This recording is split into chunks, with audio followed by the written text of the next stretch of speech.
Salve galera, professor Danilo, professor de Física. Vamos aí para a nossa segunda aula de Dinâmica, hoje com as leis de Newton. Na aula passada a gente deu uma olhadinha nas forças, que são aí, né, tema central da conversa da dinâmica, né, são as forças, afinal de contas, que determinam as características dos movimentos.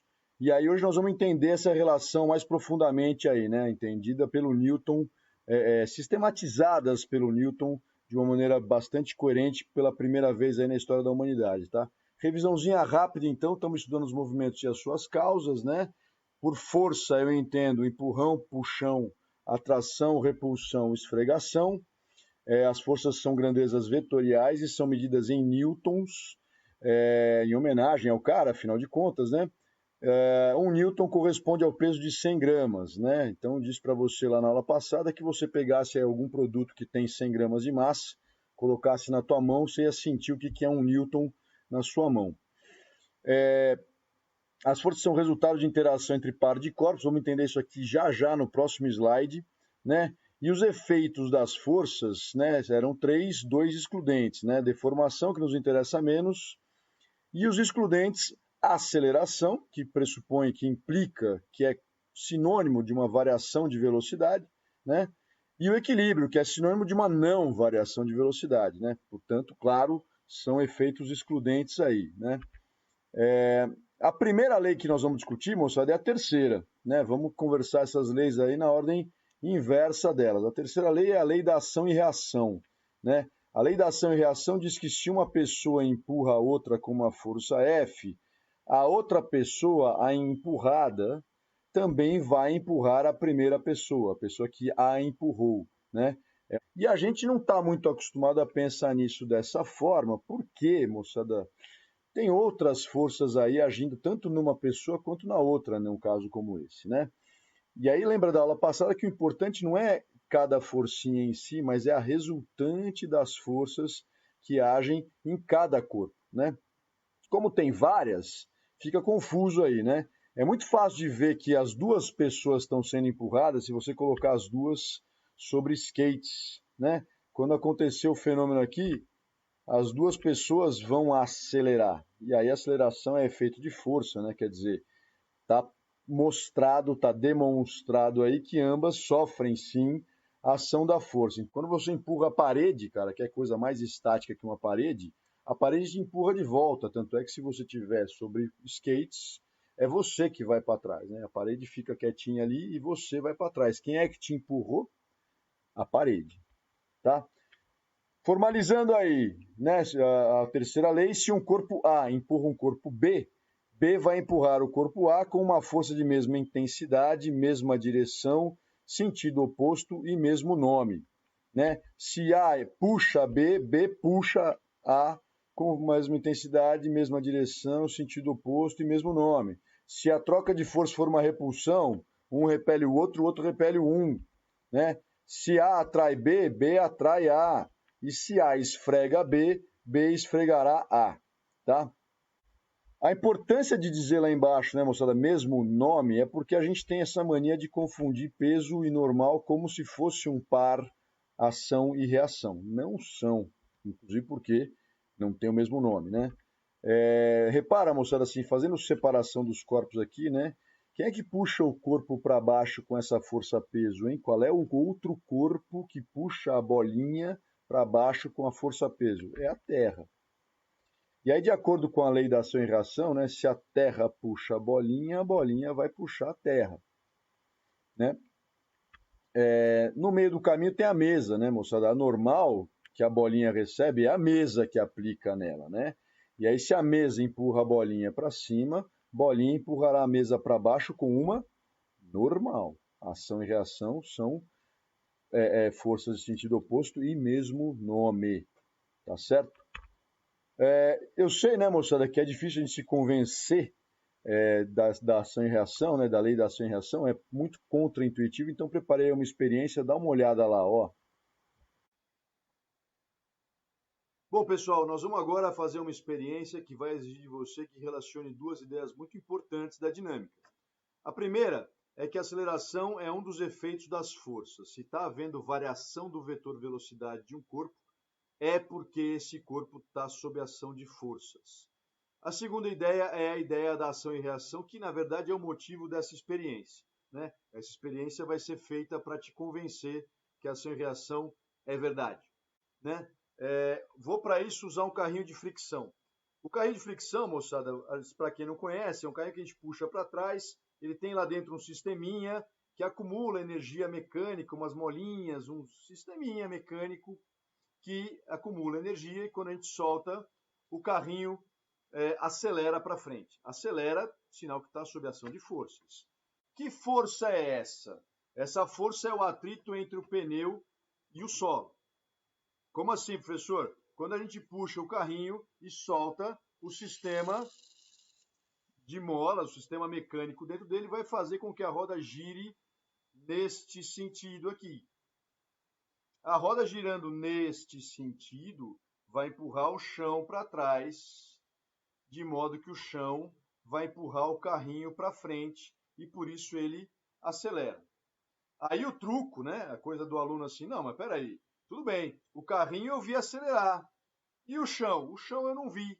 Não estou entendendo essa história de que a roda empurra o chão para trás. Para te convencer de que o carrinho está de fato empurrando o chão para trás, eu vou mudar o chão. Eu vou colocar aqui uma gambiarra, canetinhas redondinhas, roliças, redondinhas não, né? Cilíndricas.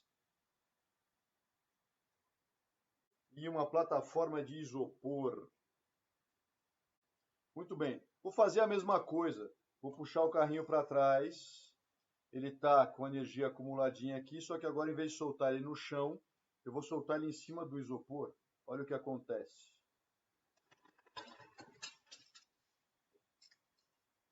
Certo? Então, volta aqui, moçada. O que você viu na experiência, né, com o carrinho de fricção? Quando você traciona o carrinho para trás, a roda fica tensionada, né? E ela vai empurrar o chão para trás, de modo que o chão empurra a roda e, portanto, o carrinho para frente, né? A experiência com o isopor deixou isso bem claro, né? O carrinho empurra assim o chão para trás e é o chão que empurra o carrinho para frente, tá certo? É um atrito trocado entre eles ali, coisa importante de se entender para as próximas experiências que vão aparecer aí, tá? Ainda está difícil de convencer? Dá uma olhada nesses vídeos que eu preparei para vocês aqui, olha só.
Mostrando aquela deformação dos pneus dos carros que aparece bem claramente ali nos vídeos, né?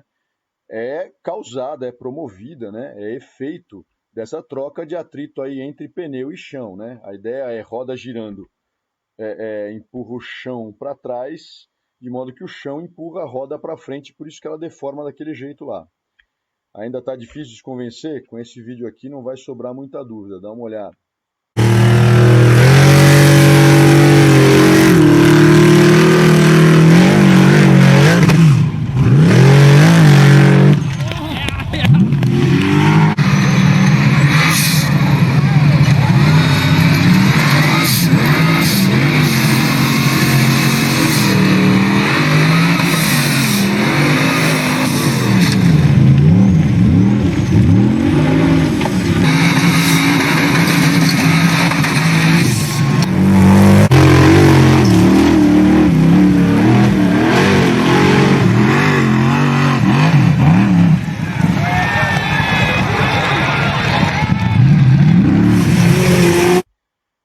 já foi, né, moçada? Ficou bem claro aí com os vídeos dos carros subindo ladeira acima, né? Como eles empurram de fato o chão para trás, né? E é o chão, né, a troca de força com o chão que impulsiona eles para frente, tá certo? Acho que ficou claro agora, né? Então tá, né, moçada? Já entendemos então que carro empurra o chão para trás para que o chão empurre o carro para frente. Como é que fica ação e reação na bike? Mesma coisa, né, moçada? A roda gira, empurra o chão para trás, o chão empurra a roda e, portanto, a bicicleta para frente. Né? Corredora empurra o chão para trás para que o chão empurre ela para frente. Barco a motor, né? Barco a motor empurra a água para trás para que a água empurre para frente. Barco a remo, né? A galera no remo lá faz força para empurrar a água para frente, para a água empurrar o remo e aí o barco junto, né? Tá atrelado lá para trás. Avião tem as turbinas, né, moçada, ou hélice, né? Que fazem o papel de empurrar o ar para trás. Se o avião empurra o ar para trás, o ar empurra o avião para frente. Foguete, moçada, essa coisa assustadora aí, né? O tanque de combustível dele é essa monstruosidade aí. Por quê? Porque o combustível é o que o foguete joga para trás para que o combustível jogue o foguete para frente, né? O atirador toma um tranco do rifle quando atira, porque o rifle empurra a bala para frente, a bala empurra o rifle para trás. Moçada, segundo a lei de Newton aí, né? A gente vai também primeiro ver as experiências que eu preparei para vocês e depois a gente discute, tá bom? Vai lá. Bom, moçada, estamos aqui com o nosso já conhecido carrinho de fricção para fazer uma experiência demonstrativa de princípio fundamental, segundo a lei de Newton. As marcas que eu já fiz aqui estão aqui para eu fazer o seguinte: eu vou puxar o carrinho um pouquinho daqui até aqui e vou soltar e nós vamos ver o que acontece. E aí nós vamos comparar o que acontece com o que acontece quando eu puxar o carrinho daqui até o mesmo ponto lá atrás. Dá uma olhada, vê se você consegue ouvir, que assim, se eu puxo o carrinho um pouquinho, ele faz um barulhinho. Se eu puxo mais, o barulho é maior. Importante entender que isso é indicativo de que quando eu puxar um pouquinho, a roda vai girar de levinho, trocando com o chão um atritinho, né? E quando eu puxar bastante, a roda vai trocar com o chão um atrito de mais intensidade, tá? Então, o que nós estamos querendo ver, na verdade, é a diferença que faz ser acelerado por uma força pequena e por uma força grande, né? Vamos lá para a força pequena. Acelerou um pouquinho, para logo em seguida, né? Porque o sistema para tal. Agora dá uma olhada na comparação aqui, ó. Diferente, né? De novo. Acelerou mais, concorda? Segunda experiência de princípio fundamental. Agora eu não vou mudar o puxão, não. O puxão eu vou manter um só. Vou tirar essa segunda marquinha aqui e vou puxar o carrinho daqui até lá. Lembra? Guarda aí o movimento que você observa quando isso acontece. Mais uma vez. Tá certo? O que eu vou mudar agora é a massa do conjunto que está sendo acelerado pelo atrito. Vou botar um pouquinho de carga.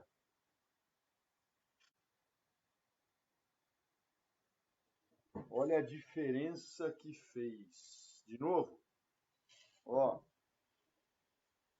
Sem a carga e com mais carga, né? Com mais massa. Acelerar bem menos, né? Vamos lá entender isso aí. Bom, moçada, então o que nós vimos ali nos vídeos, né? A segunda lei de Newton, chamada princípio fundamental, então veja, fundamental, né? Não é acessório, não é detalhe, é fundamental. O princípio fundamental é expresso por uma equação, uma sentença matemática aí muito simples, né? Que diz que resultante é igual a massa vezes aceleração.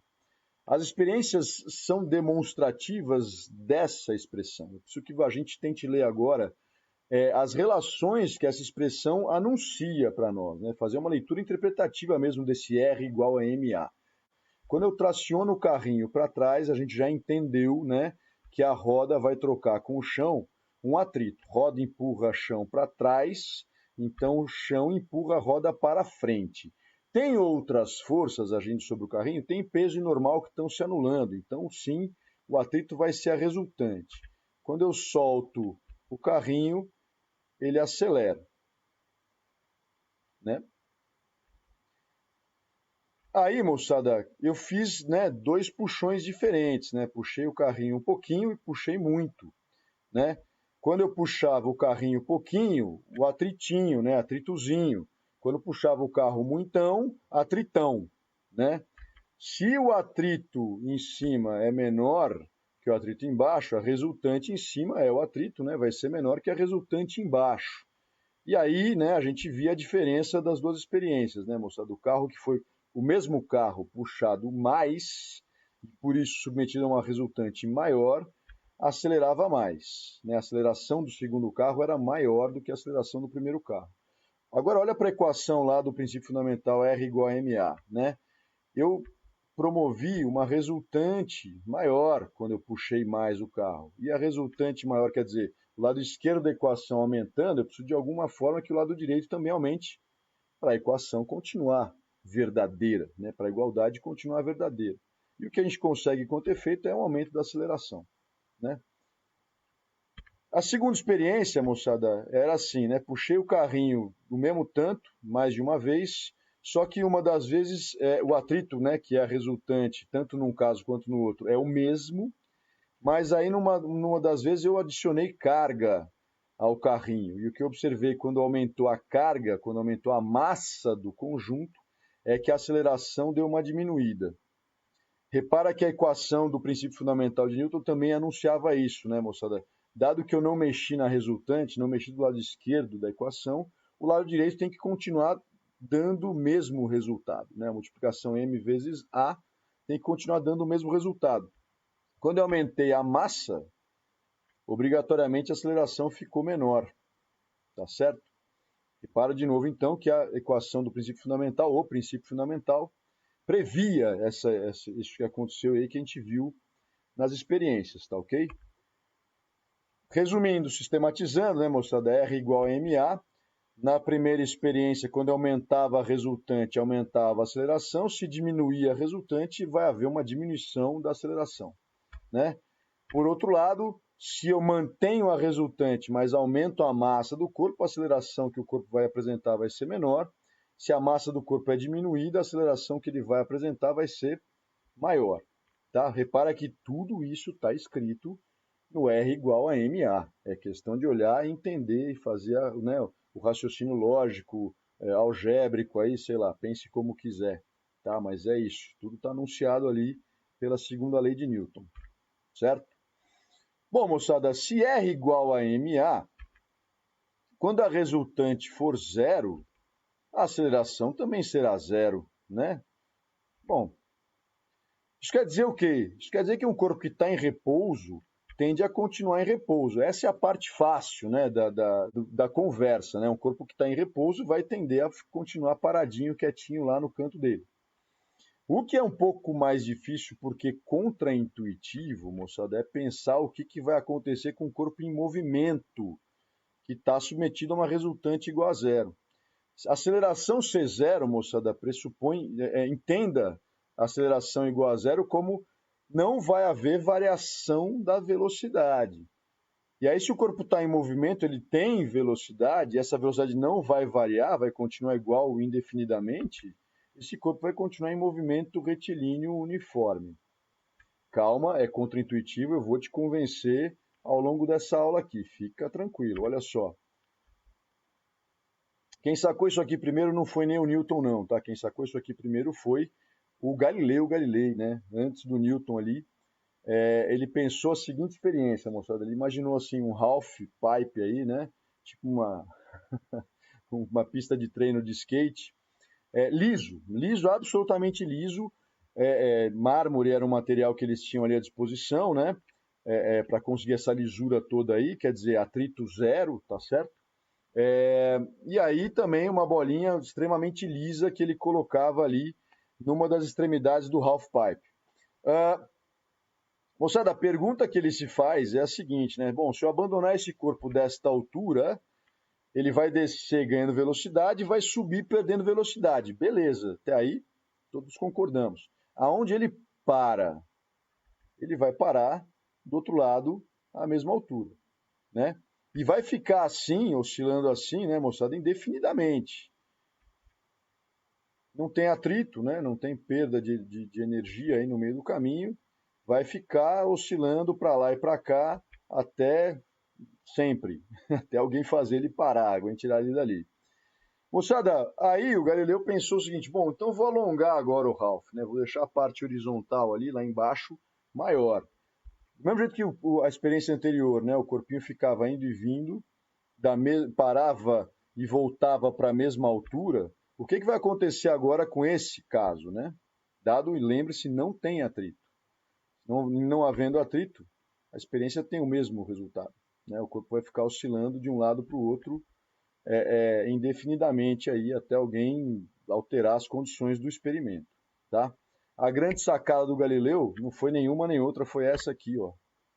E aí, se eu esticar a parte horizontal desse half pipe aí, indefinidamente, na hora que eu abandonar esse corpo, onde é que ele vai parar? Aí ele fez experiência mental, né? E deu esse resultado aqui, ó.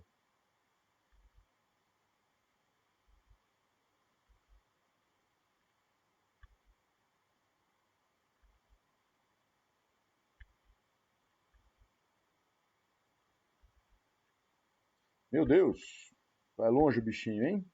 Vai longe. Sensacional. Opa, ué, pera aí, pô. Moçada, exageros à parte aí, né? Piadas infames à parte. Vamos lá. Estamos falando da primeira lei de Newton, que é a lei da inércia. Conversamos sobre ela um pouquinho na aula passada, né? A lei da inércia diz, em poucas palavras, que um corpo por si só tende a manter a velocidade que tem. Né? Se está com velocidade zero, vai continuar com velocidade zero. Se está com velocidade 10 para lá, né? Velocidade é uma grandeza vetorial, tem direção e sentido, vai continuar com 10 para lá. Se está a 20 metros por segundo para cá, por ele só, ele continuará a 20 metros por segundo para lá. Para mudar isso, para mudar essa situação, é necessário aplicar uma força nesse corpo, né? Pensa no corpo em repouso, acho que é o caso mais fácil, né? Está em repouso, eu quero tirar ele do repouso, dar-lhe lá um peteleco, né? Que é um empurrão, ele acelera, né? Mas ele sozinho por si só não acelera não, tá? Dá uma olhada na experiência que eu fiz para vocês, também para tentar te convencer, que eu continuo, né? Insisto, é outra lei que é nada intuitiva. Vamos lá dar uma olhada no vídeo e ver se te ajuda. Moçada, para essa experiência demonstrativa do princípio da inércia aqui, eu tenho aqui na minha mão um brinquedinho que a gente denomina de puck. Esse aqui bem rústico, eu fiz com um HD de computador, olha lá, ao qual eu acoplei uma tampa de garrafa PET com furo no meio, virada para cima aqui, onde está acoplada uma bexiga. Veja que se eu lanço o corpinho aqui na mesa, sem grandes maracutaias, o atrito faz ele parar em algum momento. O atrito entre ele e o solo e o piso faz ele parar. E eu vou encher essa bexiga de ar e, ao encher essa bexiga de ar, colocar o puckzinho apoiado aqui na mesa, o ar que vai saindo da bexiga por baixo do puck forma entre o puck e o piso aqui e o chão um colchãozinho de ar que vai separar o HD do piso, eliminando o atrito entre os dois, tá certo? E aí nós vamos ver a diferença do movimento que se dá. Vamos lá para a experiência?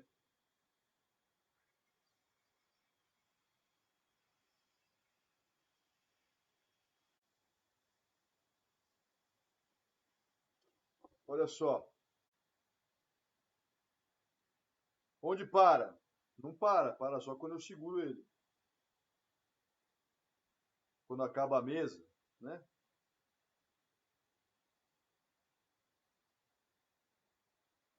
Simplesmente ele não para.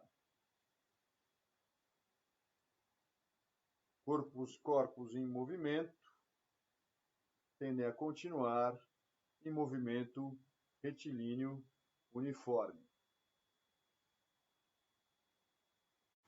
Tudo pronto para o teste número 3, Fred. O pau está colado no lado da casa. Está pronto? Estou. É só dar o sinal e eu me arranco. Cientista assistente Barney, cientista-chefe Fred, largar. Com Barney como assistente, é provável que a ciência volte à idade da pedra. Puxa, se a cola passar neste teste, eu estou feito.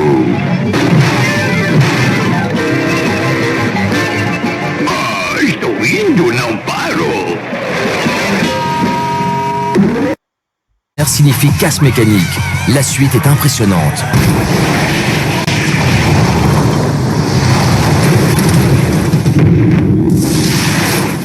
Il casse le moteur, ça répand l'huile sur les pneus, il peut pas faire autre chose que de tomber. Il arrive pour freiner, pour entrer dans la chicane, et à ce moment-là, les pneus sont gras, ils touchent les freins et il n'y a aucune possibilité de rester sur la moto, quoi. Tel un pantin désarticulé, l'Allemand ne contrôle plus rien. Il se retrouve à terre dans le bac à sable, groggy. Son calvaire est cependant loin d'être terminé.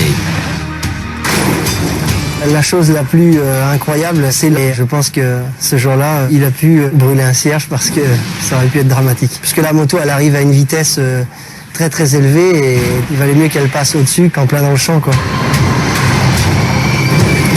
Il s'en aura donc fallu de peu. La moto d'un de ses concurrents à son tour au sol lui est passée au ras du casque. Ainsi, le pire a été évité in extremis. Le bilan est léger pour Christian Kellner. Quelques microfêlures et une petite commotion cérébrale.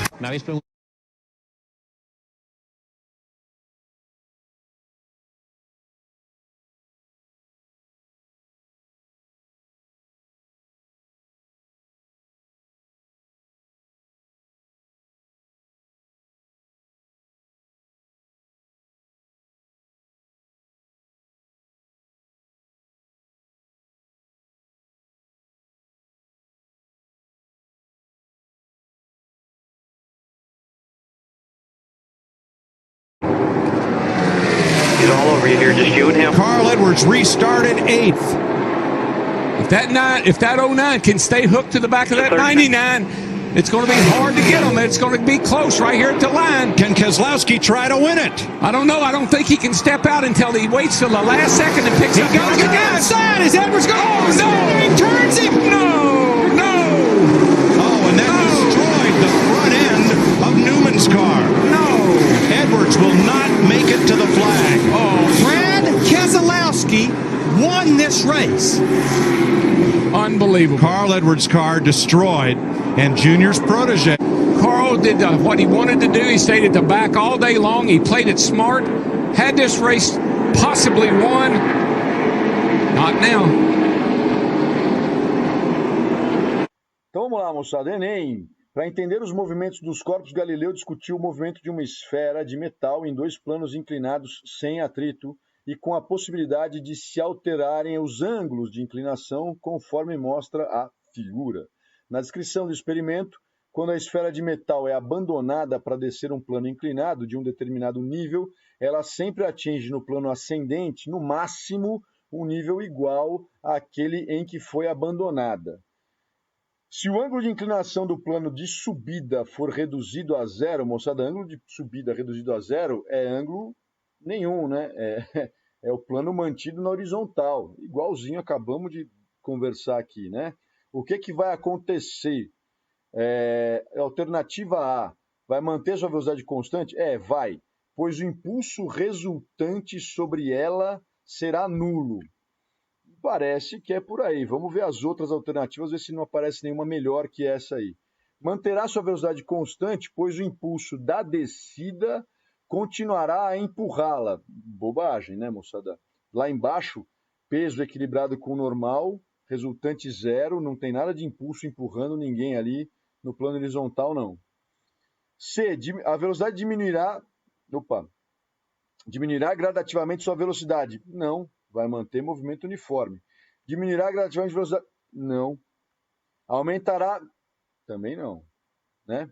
Então, moçada, a alternativa A mesmo, né? Que na verdade, é a nossa conversa apresentada aí na questão do Enem, tá certo? Galera, essa conversa da lei da inércia explica um monte de coisa, né? Quando o tio aqui era mais pirralho, os carros não tinham a obrigatoriedade de ter encosto de cabeça. Hoje em dia tem, né? A falta de encosto de cabeça, moçada, foi... não é que foi responsável, né, moçada? Mas assim, podíamos ter evitado uma série de mortes tolas, né? O cara tá lá parado no farol, né, em repouso, e aí entendemos já que ele tende a continuar em repouso, e aí na eventualidade de uma colisão traseira, né, o carro que vem atrás e colida com o carro da pessoa, vai empurrar o carro.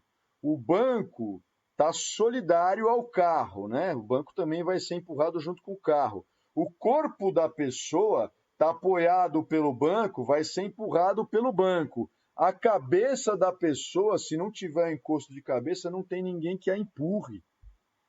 E aí, pela lei da inércia, a cabeça estava em repouso e a tendência dela é continuar em repouso. O cara sofria esse efeito aqui, quebrava o pescoço. Numa batida tola, às vezes a pessoa que bateu lá ia socorrer o cara do carro da frente estava morto lá dentro, né? Pela falta simples do encosto de cabeça, né? A mesma coisa, moçada, para o cinto de segurança, né? Vamos pensar um pouquinho. Cinto de segurança, estou em movimento. A tendência é continuar em movimento. Se meu carro colide, bate, né, o obstáculo segura, o obstáculo aplica uma força no meu carro e faz com que ele acelere, melhor, desacelere, né? Quem é que vai me desacelerar? Bom, moçada, se não for o cinto de segurança, vai ser aí o volante, o painel, o para-brisa. Depois do para-brisa, se o para-brisa não der conta, tem lá o chão lá na frente, cara, acidente feio, posto, né?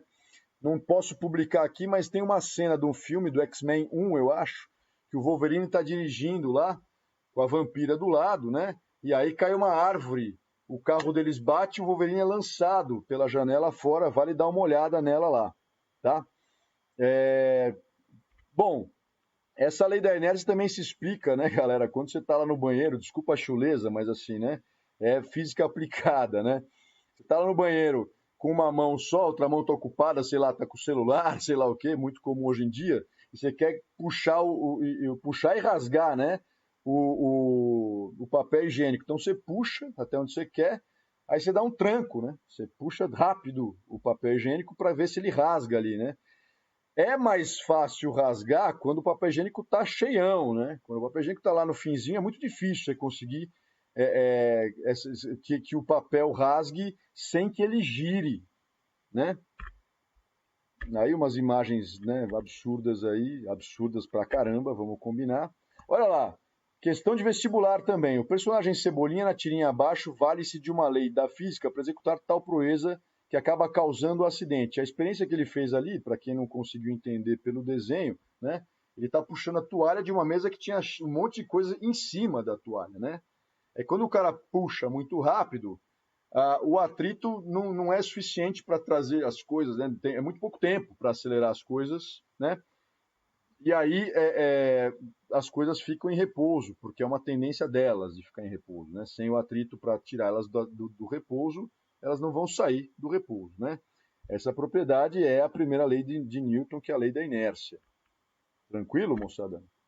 Olha esse GIF aqui, que maravilha, né? O caminhão e a carga estavam em movimento para a esquerda. O caminhão freia, a carga não tem quem a segure, né? Só depois, ela, né, em contato com o solo, tem lá o atrito. E aí depois ela para. Mas por que ela sai do caminhão? Porque ela estava em movimento e, portanto, ela tende a continuar em movimento por inércia. Tá certo? A questão do cinto de segurança aqui, né, moçada? O Garfield puxa o freio de mão e a galera chapa a cara no para-brisa, né? porque estava em movimento para frente, tende a continuar em movimento para frente. Lei da inércia. Se um corpo não está em repouso, ou seja, está em movimento, a força resultante sobre ele precisa ser diferente de zero, verdadeiro ou falso. Nosso amigo foi até Saturno, né, moçada? Sem força nenhuma agindo sobre ele, né? Falso, muito falso aí, né? O corpo tende a continuar em movimento por si só. Veja o caso de um cometa, por exemplo, né? Um cometa que passou lá, esses dias passou, né? É capaz de cair em provas, inclusive, né? Por conta de termos visto ali um evento desses aí recentemente, esse ano, né?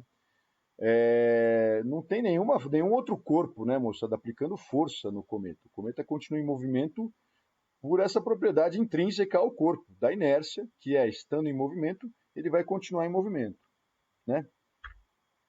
Um avião que tem lá uma força de propulsão do motor para frente, mas que está se movendo a velocidade constante. Como é possível? Ah, bicho, para ver se a velocidade é constante, a resultante é zero. Para a resultante ser zero, tem que ter alguma força contrária a essa força de propulsão do motor. Geralmente é a resistência do ar, no caso do avião aí, né, vai ser por aí a conversa, né, que explica essa velocidade constante, apesar dos motores terem que estar funcionando o tempo todo. Tá?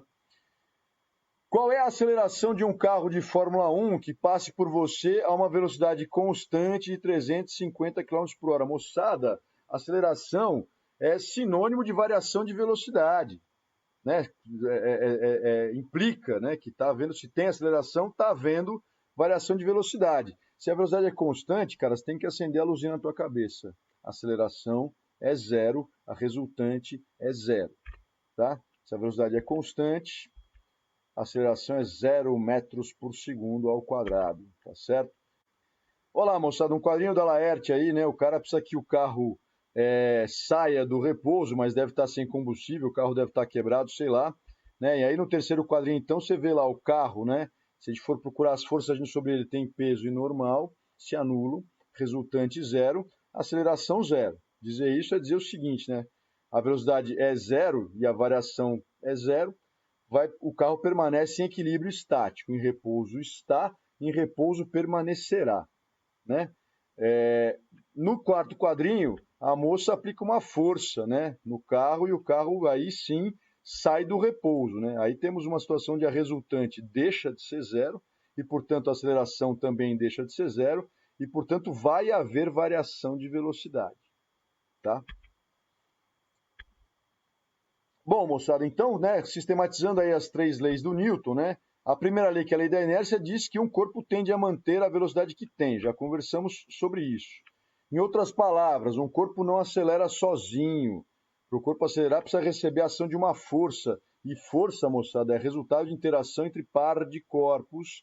Nós revimos essa conversa hoje aí, ela é de extrema importância. Você precisa entender, né, por essa frase ou porque entendeu a terceira lei da ação e reação, que para haver troca de forças, e forças são resultado de troca entre dois corpos. É necessário que haja dois corpos, para um empurrar o outro e o outro empurrar o um, né? Um corpo não empurra a si mesmo, tá certo? E, portanto, não acelera a si mesmo, não acelera sozinho, tá? Se a resultante das forças que agem sobre o corpo for zero, a aceleração a qual ele vai ficar submetido, a aceleração que ele vai apresentar, também será zero. Tá? A rigor, moçada, o tio tem um comentário a fazer aí, meio audacioso, tal, meio subversivo, talvez, mas eu tenho a impressão que as três leis de Newton não são exatamente três leis de Newton, né? São, na verdade, só duas. Como assim, professor? Porque a primeira lei, se você olhar bem, ela é consequência, e é um caso particular, da segunda. A primeira lei fala de situações onde a resultante é zero. E aí a segunda lei já diz isso para a gente, né? Se a resultante for zero, o corpo não vai acelerar. Se a velocidade dele é zero, continuará sendo zero. Se a velocidade não é zero, vai continuar sendo essa mesma velocidade que ele tem aí, né? Com a mesma intensidade, mesma direção e sentido, indefinidamente, né? Então a lei da inércia é previsível a partir da segunda lei, né? Do princípio fundamental. Concorda comigo? Uma última coisa, moçada, antes da gente entrar nos estudos de casos aí que vão tomar o resto dessa aula e a próxima, porque são vários casos interessantes, é olhar para o princípio fundamental como uma equação vetorial que ele realmente é, né?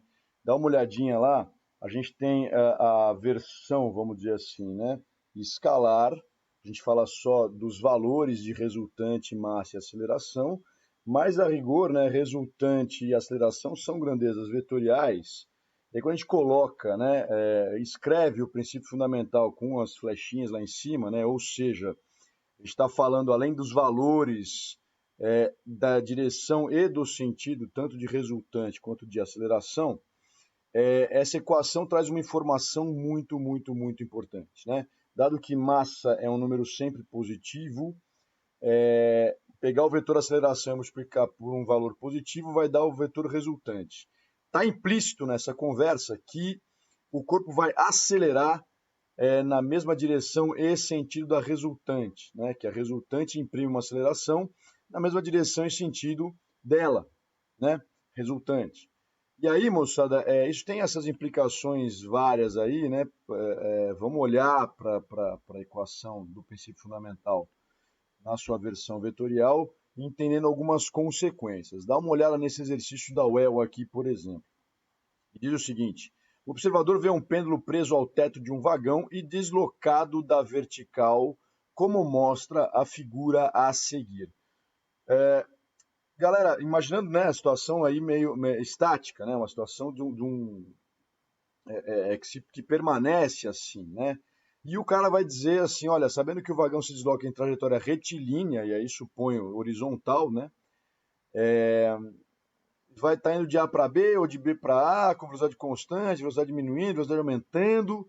Veja, quando o cara fala velocidade constante, quando o enunciado fala em velocidade constante, ele está dizendo que a aceleração é zero e, portanto, a resultante é zero. Resultante das forças que atuam sobre quem? Sobre quem você quiser. O pêndulo, né, a bolinha que está pendurada ali, o vagão. Mas como o pêndulo que está aí para estudo, né, é para ele que nós vamos olhar. Tá? Quando o cara fala que a velocidade está diminuindo ou aumentando, né, há variação de velocidade e, portanto, a aceleração não é zero. Se a aceleração não é zero, a resultante também não será. Estou aproveitando o exercício, né, moçada, para discutir um pouco a teoria que envolve a resolução e a compreensão dele. Tá? Dá uma olhadinha na situação do desenho dado no enunciado. Né? Quais são as forças que agem sobre a bolinha? Né? Fazendo aqui a direção do movimento e a vertical, né? Perpendicular a essa, temos lá o peso que está na vertical e temos lá a tração. Entendendo que, obviamente, né, se tem aceleração e, portanto, resultante só pode ser na horizontal, na hora que a gente faz ali o trombinha no rabinho, somando as forças, né, a resultante está ali, horizontal para a direita. Né? Isso quer dizer que o corpo acelera para a direita. Agora, cuidado, porque a distinção que a gente tem que fazer, e não faz, geralmente, acelerar para a direita não é obrigatoriamente ir para a direita, pode até estar indo para a direita. O vagão e, portanto, o pêndulo e a bolinha presa ao pêndulo, né, podem até estar indo para a direita. Se estiverem indo para a direita e estão acelerando para a direita, o movimento será um movimento acelerado. Né? Eles estariam indo para a direita com uma velocidade cada vez maior, velocidade aumentando em módulo, né? Mas também podem estar indo para a esquerda. Professor, como assim pode ir para a esquerda e acelerar para a direita? Porque ir, quem diz para onde vai é a velocidade. Se está indo para a esquerda e acelerando para a direita, está desacelerando, na verdade, né? Está com uma velocidade diminuindo, está parando. Então, sim, veja que se o corpo está indo para a direita, para a esquerda, desculpa, de B para A, e começa a frear, o pêndulo de fato vai, né, se inclinar para a esquerda também, concorda? Pensa nisso fenomenologicamente, né? Pensa nisso enquanto, até para a sua intuição, né? É possível que esteja indo para a direita, indo para a direita e acelerado, né? É fato, se o vagão está parado e vai acelerar e ir para a direita, né, o pêndulo oscila para a esquerda. Mas a situação de ir para a esquerda desacelerando também vai dar essa mesma configuração do pêndulo aí. Concorda comigo? Tá certo? Então, qual alternativa? A gente fica com essa alternativa aqui. Está indo de B para A com velocidade... Não, desculpa, de B para A com velocidade diminuindo. Cadê? Alternativa C. Beleza? De novo, olha lá. FUVEST. Uma pessoa pendurou um fio de prumo no interior de um vagão de trem e percebeu que quando o trem partiu do repouso, aqui, moçada, aqui não tem muita saída, né? Partiu do repouso. Partiu do repouso e acelerou, partiu acelerando para a direita vai, né? Não dá para partir do repouso em movimento desacelerado, tá certo? Movimento retardado, não dá. Que partiu o repouso, quando ele partiu o repouso, o fio se inclinou em relação à vertical com auxílio de um transferidor. A pessoa determinou que o ângulo máximo de inclinação na partida do trem foi 14 graus. Nessas condições, represente as forças que agem na massa, indique o sentido do movimento do trem, já entendemos que será para a direita, obrigatoriamente neste caso, determine a aceleração máxima do trem. Moçada, vamos lá. Movimento na horizontal, e aí as direções de estudo vão ser horizontal e vertical. Peso vertical para baixo, tração na direção do fio.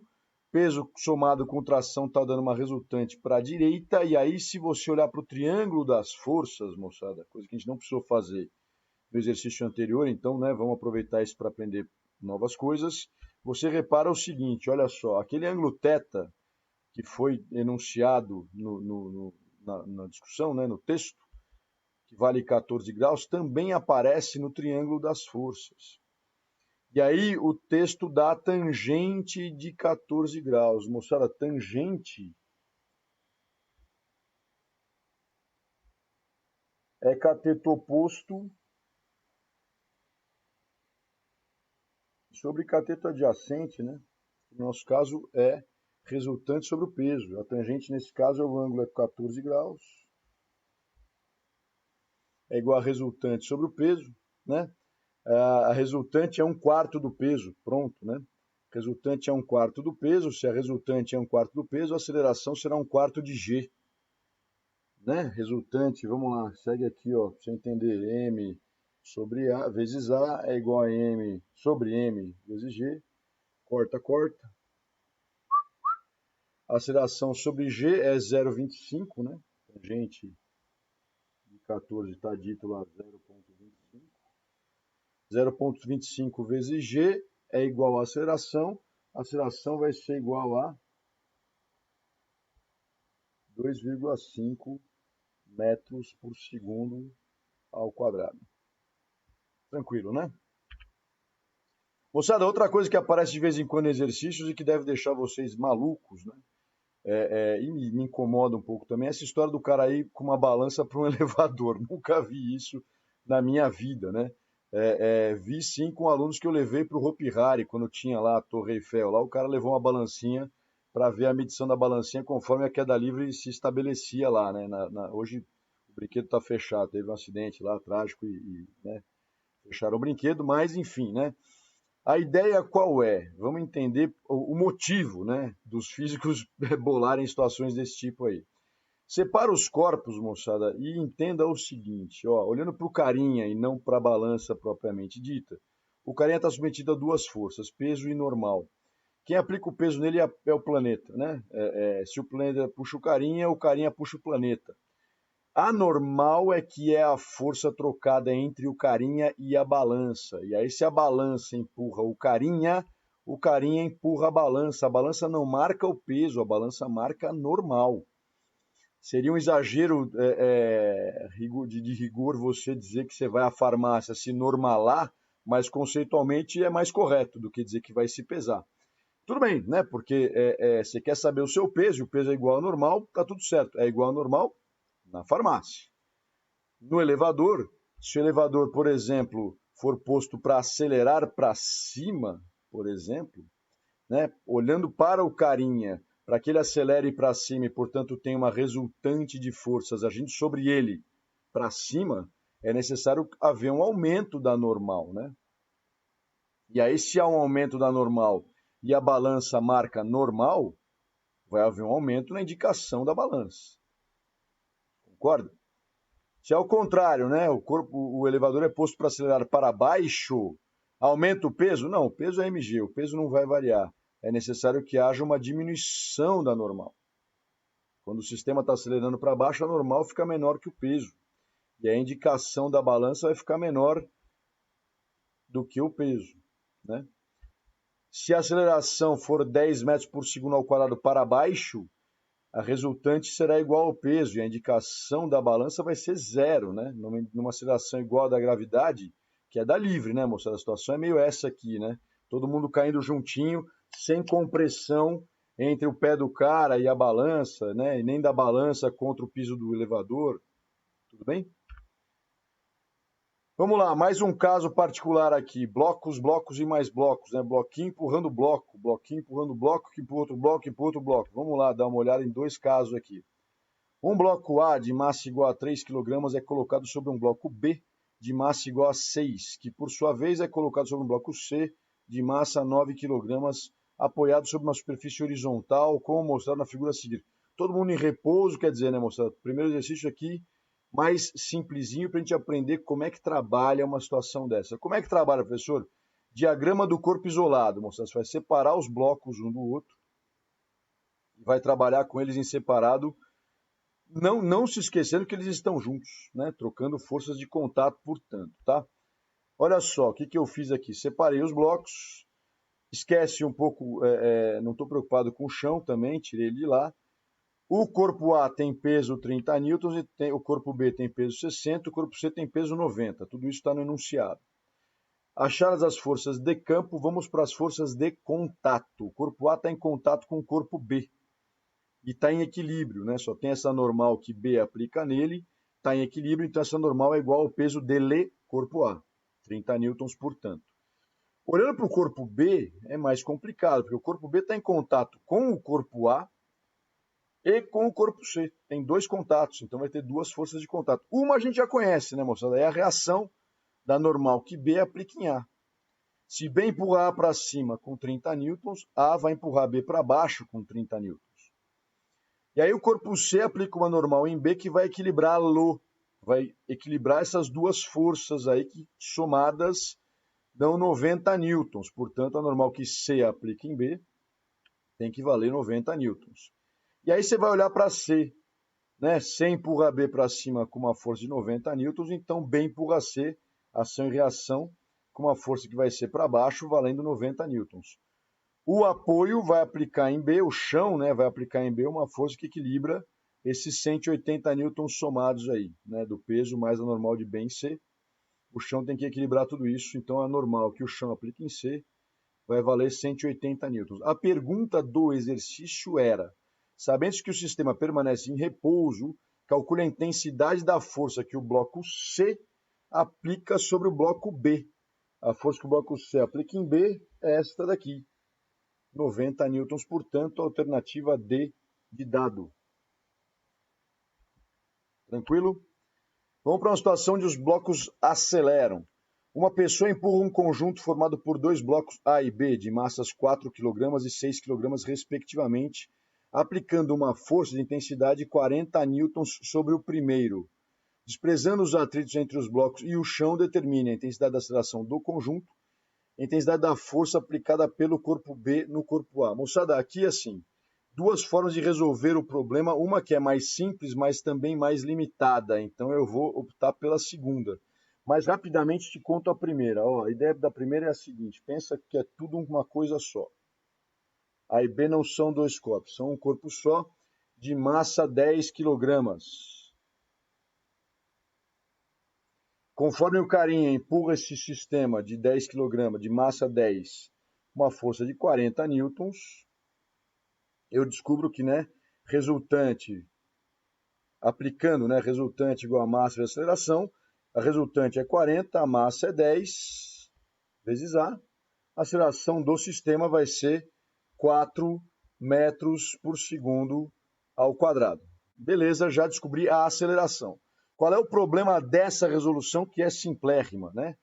A intensidade da força aplicada pelo corpo B no corpo A. Você não tem corpo B e corpo A, você considera que é tudo uma coisa só. Então você não vai ter força trocadas entre A e B e entre B e A. Não tem, né? Então, moçada, a gente vai para a segunda forma, né? Segundo protocolozinho de resolução. Então tá aí a resolução, considerando que é tudo uma coisa só. A resolução que me interessa mais explicar para vocês é a resolução que envolve aí o diagrama do corpo isolado, né? Separa os corpos. O carinha não está muito entrando na conversa, a não ser pela força que ele aplica ao sistema, mas é só não esquecer dessa força e vamos nessa. O carinha empurra o bloco A, com uma força de 40 newtons, né?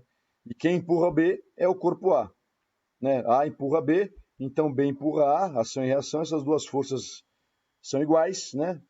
E aí faço o seguinte, moçada, aplicamos o princípio fundamental para cada um dos corpos em separado. Então, olhando para o corpo A primeiro, a resultante sobre ele é 40 menos FBA, né? A resultante vai ser necessariamente para a direita, né? Sabidamente para a direita. Então é 40 que é para a direita menos FBA que é para a esquerda, igual a massa do corpo A vezes a aceleração que ele vai sofrer, que ele vai apresentar. Pensando do mesmo jeito para o corpo B, a resultante em B é a força que A aplica nele. Vai ser igual a massa dele vezes A. É um sistema, né, moçada? Duas equações, faz a soma, a força menos FBA mais FAB, são forças de mesmo valor, né, ação e reação. Ficamos então com 40 igual a 4 mais 6 vezes A. Repara, moçada, que é a mesma equação que apareceu ali antes, conforme a gente foi fazendo a primeira forma de resolução de um sistema desses, né? Considerando os dois bloquinhos como se fosse uma coisa só.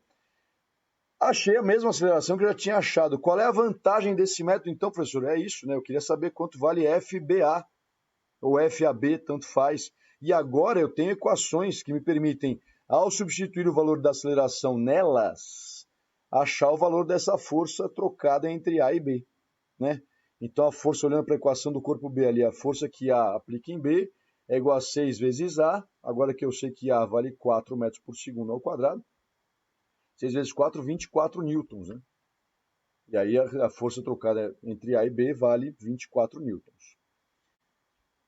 Na primeira forma de resolução eu não conseguiria saber esse valor, concordam? Então, moçada, por hora é isso, tá? Na próxima aula, aula 3, última aula de dinâmica aí que nós vamos ver, a gente vai tratar de casos particulares aí envolvendo cordas, força elástica, resistência do ar, atrito, né? São casos bastante importantes aí, caem bastante, tá? Espero vocês lá, tá bom? Um abraço, espero que tenham gostado dessa aula, aproveitem, bons estudos, até a próxima.